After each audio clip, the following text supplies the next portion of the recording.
Hi, good to see Where's you. the burgers? I only came for the burgers. Colin's had a few, but there might be one or two. Happy New Year. Thank you. You put them with kale in a blender. They're perfectly fine. Yes, very healthy. And so 2016, the start of 2016, and you've got a book out. Oh, yeah. We're talking about mindfulness, which is a word, it's kind of a buzzword, isn't it? We hear a lot of celebrities talking about it. Well, let's get rid of the word. How would you describe it? Well, you know, more of a mind gym, you know, because everybody, when I first came to England 30 years ago, people weren't even brushing their teeth. Sorry. And now everybody's in the gym. 9 days a week, they're in, you know, to get the six-pack. Why? What are they, going home and doing a Lynx ad alone? So the next thing, I think, you know, when your mind is keeping you up all night and it's that endless, like, I'm too fat, I'm too thin, nobody likes me, what's happening over, you know, halfway around the world, that's kind of, you know, it's our thoughts that are making us really stressed. Yeah, the book is called A Mindfulness Guide for the Frazzled. Yeah. And I love that word, frazzled, to me. You know, I can feel myself frazzled. Yeah. But just carrying that through, as you say, our minds are going all over the place. You've got this madness going on in your head, right? Yeah. And there's so many ways to frazzle yourself with social media, etc. So mindfulness, concentrating on something, thinking about something. Yeah, not all what does day. that do? You know, like you don't do sit-ups all day. No. It's a little bit of an exercise, you know, when you really feel yourself or when you're not going to sleep, which is most of us, just, you know, that's when I start going on the internet to buy 150 blue and white striped cushions. Yeah. And then you get them and they're much smaller than they were in the picture. It's that endless listing, you know, that none of us can stop. But that's because there's kind of fear in the air a little bit. Do you know what I mean? We know too much. But rather than bitch about that and, you know, blame the world for our problems, really we have to, you know, deal with our little brains. How do you do that with young people, though, Ruby? Because every report we read says, you know, there are so many teenagers now suffering from depression, I mean, really serious depression. And the figures are quite staggering and really... Well, we're doing it, too. We put these kids under pressure. I mean, the younger kids. We're hothousing these kids. So, you know, I did the speech at my daughter's thing. I said, congratulations, getting them all A stars, except my kids. And then, but please tell me what institution they'll be in when they're about 50.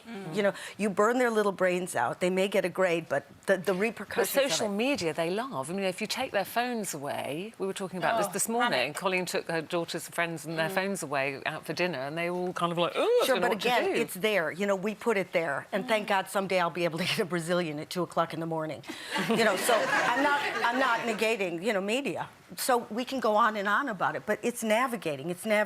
It's just teaching the kids and give them a reward. You know, they're going to do better in exams. They're going to do better picking up girls.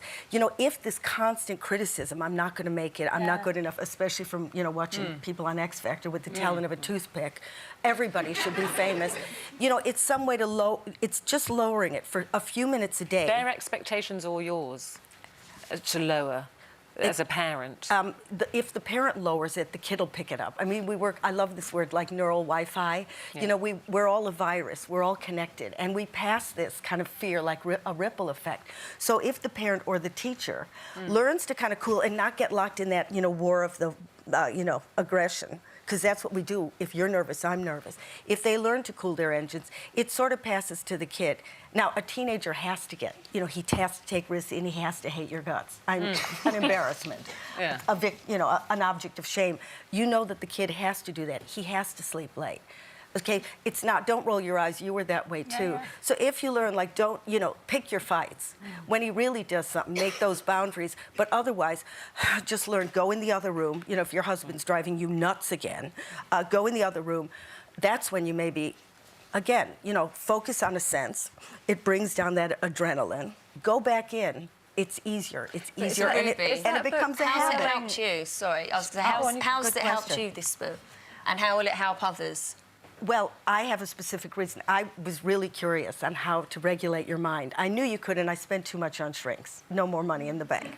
And also other madnesses, you know, beating pillows with tennis rackets and calling them daddy. No more. So I researched it, and you know, call it fluffy, but I really found out that the scientific research for mindfulness and cognitive-based therapy are the best results. Even with depression, there's a 60% chance of not having relapse. So I went for that, and I hunted down the founder of mindfulness-based cognitive therapy. I didn't know he'd be a professor at Oxford. So he said, if you want to learn about how the brain works, because I didn't want to be angel wings or how to heal your inner elf, he said, you got to get a master's. And because I have drive, which is good, but also drives me up a wall, you know. Yeah. But you did get your master's. So I went in there, and sure enough, what I love is that scientifically, if you put a person in a brain scanner, they learn to regulate just a few minutes. They're training their brain.